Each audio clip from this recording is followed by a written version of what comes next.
जय गुरुदेवाय नमः। जय राधे श्याम की।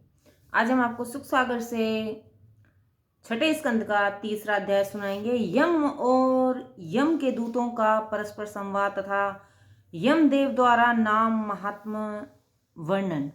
इतनी कथा सुनकर राजा परीक्षित ने पूछा, हे सुखदेव जी, अजमिल को छोड़ जब यमदेव के दूत उनके पास गए तो उन्होंने भगवान यम से क्या कहा? यह तो बड़े आश्चर्य की बात है कि कोई भी यमराज की आज्ञा का उल्लंघन करे, क्योंकि सभी उनके वश में हैं। कृपा कर आप मेरे इस संशय को निवृत्त कीजिए।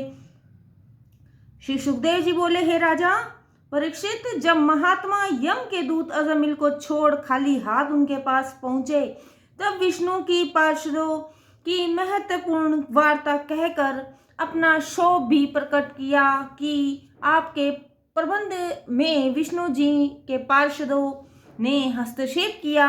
नारायण नारायण पुकारने मात्र से ही उन्होंने इस सिद्धांत को दिखाकर हमारे हाथ में अजमिल को क्यों छुड़ा लिया? क्या आप जैसे हमारे अधीश्वर से बढ़कर कोई भी अन्य सम्राट हो सकता है? मंडलेश्वर कोई भले ही हो, परंतु सब प्राणियों के अधीश्वर, शासक, दंड विधायक और पाप पुण्य के निर्देशक तो एक आप ही हैं। फिर आपके निर्णय में विष्णु के पार्षदों ने रोक टोक क्यों किया? ऐसा करने का तो उन्हें कोई अधिकार नहीं है। बड़ा आश्चर्य है कि एक वस्तु के कई शासक हों।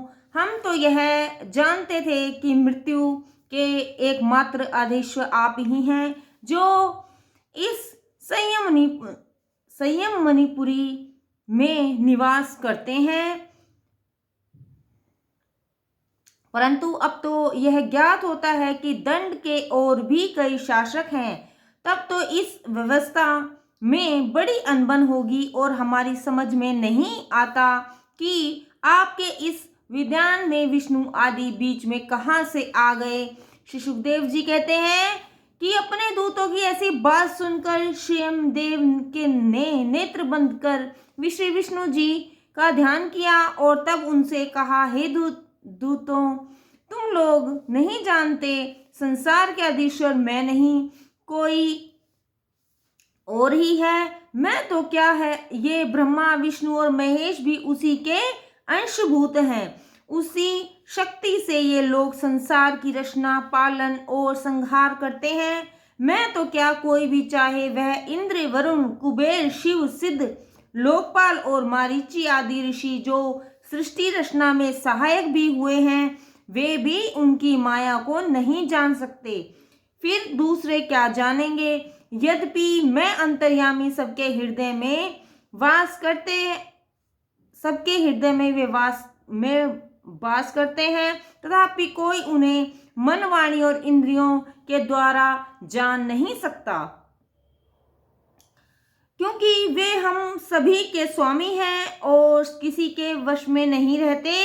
तुम पूछोगे कि वे कौन हैं? मैं तो क्या, सभी लोग उन्हें विष्णु जी के नाम से पुकारते हैं और कहते हैं कि वही सबके शासक हैं और यह सब माया उन्हीं की फैलाई हुई है। चारों मनोहर दूत उन्हीं निर्मल स्वभाव वाले विष्णु जी के थे, जो संसार के कल्याणार्थ यत्र तत्र सदैव विचरते रहते हैं। अवश्य ही तुम उनके तेज के समक्ष नहीं ठहर सकते थे।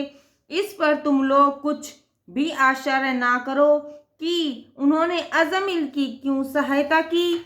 निश्चय ही अजमिल का वह धर्म महान था कि जिस भगवत धाम के द्वारा उसने मुक्ति प्राप्त की, वह धर्म समझने में बड़ा ही कठिन और गुप्त भी है। जो उसे जान लिया है वह अवश्य ही मोक्ष का अधिकारी होता है।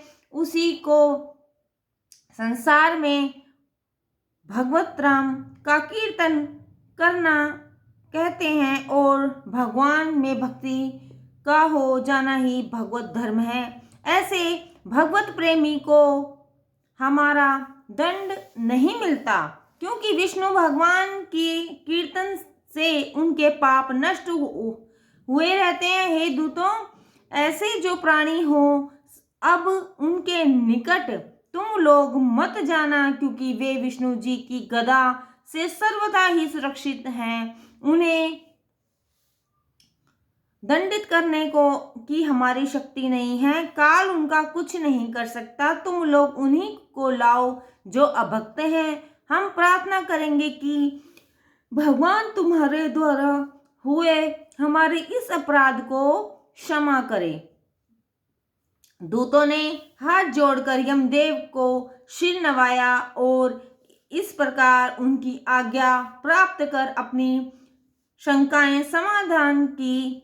श्री सुखदेव जी कहते हैं, हे परीक्षित, इस प्रकार श्री विष्णु जी का कीर्तन संसार में बड़ा मंगलकारी और बड़े से बड़े पापों को दूर करने वाला तथा परम प्रायश्चित रूप है।